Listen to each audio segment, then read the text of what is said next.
Guys, तो हम लोग देख रहे हैं आर्ट एंड कल्चर, जिसमें हम लोग जो क्षेत्रीय मंदिर स्थापत्य कला थी वो देख रहे थे। इसमें आगे देखते हैं राजस्थान मंदिर समूह। देखिए, पहले मैंने आपको बताया था कि उत्तर भारत की तरफ जितने भी विंध्य पर्वत तक जितने भी मंदिर थे वो नागर शैली में बने थे। दक्षिण भारत में द्रविड़ शैली में और बीच के बेसर शैली में बने थे। बेसर शैली दोनों को मिलाकर है। लास्ट में मैंने इनकी विशेषताएं आपको पढ़ाई थी। तो राजस्थान कहाँ आ रहा है आप समझ सकते हैं। फिर उत्तर भारत में, तो इसी से आप याद रखेंगे कि इस समूह के मंदिर भी नागर शैली से संबंधित थे। ठीक है। आबू पर्वत के पास, अब इसमें कौन से फेमस रहे। ठीक है, आबू मंदिर के पास दिलवाड़ा जैन मंदिर स्थानीय विशेषताओं को शामिल करता है। तो आबू पर्वत जो है राजस्थान में, उसके पास है दिलवाड़ा जैन मंदिर, वो आता है। यह मंदिर संगमरमर के प्रयोग से युक्त था। तो ये संगमरमर से बना था, का यूज़ हुआ था इसमें। और यहाँ बारीक नक्काशी मिलती है, एकदम बारीक नक्काशी मिलती है। मंदिर में गुंबद और प्रवेश द्वार उल्लेखनीय है। तो मंदिर में क्या, देखिए आर्ट एंड कल्चर में यही सब पढ़ना है आपको। ठीक है, तो मंदिर में गुंबद है, प्रवेश द्वार वहाँ के हैं। आप चाहे तो इंटरनेट पे थोड़ा थोड़ा इनकी पिक्स वगैरह भी देखें तो आपको थोड़ा और अच्छे से माइंड में बैठ जाएगा। प्रवेश द्वार पर 9 ग्रहों का अंकन इसकी खास विशेषता है। तो जो प्रवेश द्वार है उस पर क्या है, 9 ग्रहों का अंकन मिलता है। अब पल्लव कालीन स्थापत्य, देखिए पल्लव कला मंदिर स्थापत्य की द्रविड़ शैली से संबंधित है। अगर आपको नाम से ही समझ में आ रहा होगा कि ये द्रविड़ शैली से रिलेटेड है।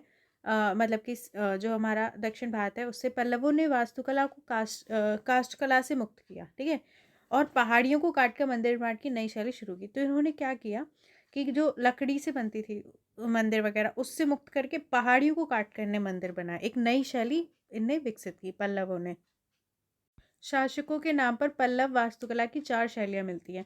देखिए 4 शैलियाँ मिलती हैं, इनके नाम याद रखिए क्या क्या है। पहली है महेंद्र वर्मन शैली।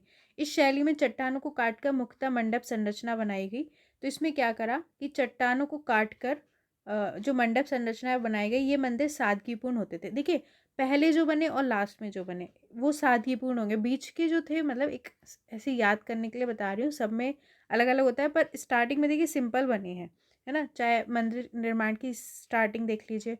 तो इसमें क्या है, इसमें भी जो पहली शैली थी महेंद्र वर्मन, उसमें मंदिर सादगीपूर्ण थे। यहाँ बने पंच पांडव गुफा मंदिर में एक तरफ कृष्ण को गोवर्धन पर्वत उठाते हुए दिखाया गया है, तो दूसरी तरफ उन्हें गाय धोते हुए भी दिखाया गया है। तो यहाँ पर क्या है, पंच पांडव गुफा मंदिर है महेंद्र वर्मन शैली में, जिसमें क्या है, कृष्ण को एक तरफ दिखाया गया कि वो गोवर्धन पर्वत उठाए हुए हैं, दूसरी तरफ दिखाया गया कि वो गाय को धोते हुए दिखाया गया है। ठीक है, पहली महेंद्र वर्मन, दूसरी है नरसिंह वर्मन फर्स्ट, मामल शैली भी बोलते हैं। इस शैली के तहत रथ मंदिरों का निर्माण किया गया है। तो इस शैली के तहत क्या बनाया गया है, रथ मंदिर। ये रथ मंदिर एकाश में, अर्थात एक ही पत्थर से बने हैं। तो ये जो रथ मंदिर है, ठीक है, नर में आ रहा है रा और रथ में आ रहा है रा, तो ऐसे याद कर लीजिए, इसमें रथ मंदिर थे। एकाश मतलब एक ही पत्थर को काट के बने हैं। देखिए कितना मुश्किल होता होगा, एक ही पत्थर को काट के लोगों ने बहुत अच्छा मंदिर बनाए हुए हैं। ये रथ मंदिर मूर्तिकला के लिए भी प्रसिद्ध है। तो यहाँ पर मूर्तियाँ भी हैं, अर्थात देवी देवताओं और राजा की प्रतिमा मूर्ति कला का उत्कृष्ट रूप प्रस्तुत करती है। तो देवी देवता और राजा की मूर्तियाँ मिलती है।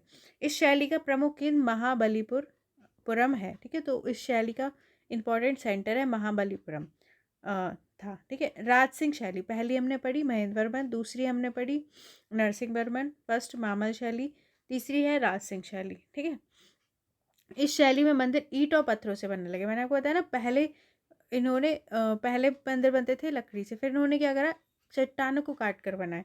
ठीक है, अब राज सिंह शैली में क्या हुआ कि ईंट और पत्थर से बनने लगे, अर्थात इमारती मंदिर बनने लगे, है ना। जैसे कांची का, इसका एग्जाम्पल है कांची का कैलाशनाथ मंदिर, महाबलीपुरम का समुद्र तटीय मंदिर, शोर मंदिर जो है। तो कौन सा पूछ सकते हैं कि मंदिर किस शैली का है। ठीक है, द्रविड़ शैली का है, राज सिंह शैली, मतलब उसमें भी पूछ सकते हैं राज सिंह शैली का है, नरसिंह वर्मा शैली का है। तो ये आप याद रखिए कौन सा किसका है। ठीक है, तो ये इसके एग्जाम्पल है कांची का कैलाशनाथ मंदिर और महाबलीपुरम का समुद्र तटीय मंदिर। चौथी है नंदी वर्मन शैली लास्ट। इस काल में मंदिर अत्यंत छोटे बनने लगे, जो पल्लवों के राजनीतिक पराभव को सूचित करते हैं। मैंने कहा था फर्स्ट में और लास्ट में सादगीपूर्ण मंदिर मिले हैं सिंपल से। तो जो नंदी वर्मन शैली थी, तो इसमें क्या हुआ, मंदिर छोटे बनने लगे, जिससे पता चलता है कि पल्लवों का मतलब पराभव होने लगा।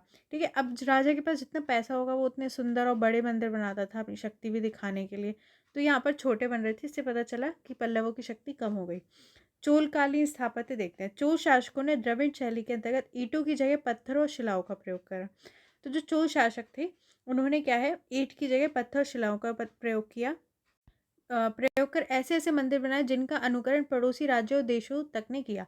मतलब इन्होंने बहुत अच्छे मंदिर बनाए, जिसको देख के बाकी लोगों ने वैसे मंदिर बनाए। चोल इतिहास के प्रथम चरण विजयालय से लेकर उत्तम चोल में तिरुकटलाई का सुंदरेश्वर मंदिर, कन्नूर का बाल सुब्रमण्यम मंदिर, नरतमाले का विजयालय मंदिर, कुंभकोणम का नागेश्वर मंदिर और कदम्बर मलाई मंदिर आदि का निर्माण हुआ। तो प्रथम चरण में कौन कौन से मंदिर बने आप ये देख सकते हैं। विजयालय से लेकर उत्तम चोल के टाइम तक कौन कौन से मंदिर बने, एग्जाम्पल है, आप इनको एक बार 2-3 बार पढ़ लीजिए, ठीक है। इसके बाद महान चोलों जैसे कौन थे, जिसमें राजराज प्रथम से कुलोत्तुंग तृतीय तक के दौर में तंजावुर में बृहदेश्वर मंदिर, गंगई कोंडचोलपुरम का शिव मंदिर राजे प्रथम का ख्याति प्राप्त है। तो ये बहुत इंपॉर्टेंट मंदिर है, जो मैं बता रही हूँ, इनको आप अच्छे से याद रखिए, ठीक है।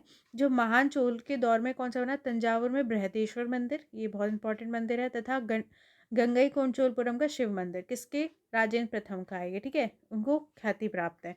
इन दोनों मंदिरों को देखकर कहा गया कि उसने दैत्यों के समान कल्पना की और जौहरियों के समान उसे पूरा किया। They concept like giants and they finish like jewellers, मतलब इनको देख के कहा गया कि उस टाइम पे मंदिर बनाने के लिए इन्हें दैत्यों के समान कल्पना करी, मतलब इतने बड़े इतने भव्य मंदिर, और जौहरियों के समान से पूरा किया, मतलब उन्हें इतनी फिनिशिंग दी ज्वेलरी की तरह। इन दोनों के अलावा दरासुरम का ऐरातेश्वर मंदिर और त्रिभुवनम का कंपहरेश्वर मंदिर भी सुंदर और भव्य है। तो बाकी पे एग्जाम्पल है यहाँ पे, अब इनको गूगल करके जरूर उनकी फ़ोटोज़ वगैरह देखिए। चोल स्थापत्य की सबसे बड़ी खासियत है कि उन्होंने वास्तुकला में मूर्तिकला और चित्रकला का भी बेजोड़ संगम किया। अब देखिए, इसमें मूर्तिकला भी थी और चित्रकला भी थी, मतलब मूर्तियाँ भी थी और चित्र भी थे, ठीक है, इनकी कला में। चोल युगीन मूर्तियों में नटराज की कांस्य प्रतिमा सर्वोत्कृष्ट है। तो अगर देखिए, ये बहुत फेमस चीज़ है कि ये आपको ध्यान रखना है कि चोल काल में क्या है, नटराज की जो कांस्य प्रतिमा है वो सर्वोत्कृष्ट है। इसके बारे में हम डिटेल से भी पढ़ेंगे। इसे चोल कला का सांस्कृतिक निकष कटौती कहा गया है, ठीक है। बाकी के जो हैं हम वो अब नेक्स्ट वीडियो में देखेंगे। कम इसलिए पढ़ाया ताकि इनको याद करना थोड़ा टफ होता है, तो आप इसको अच्छे से समझ लीजिए। Thank you.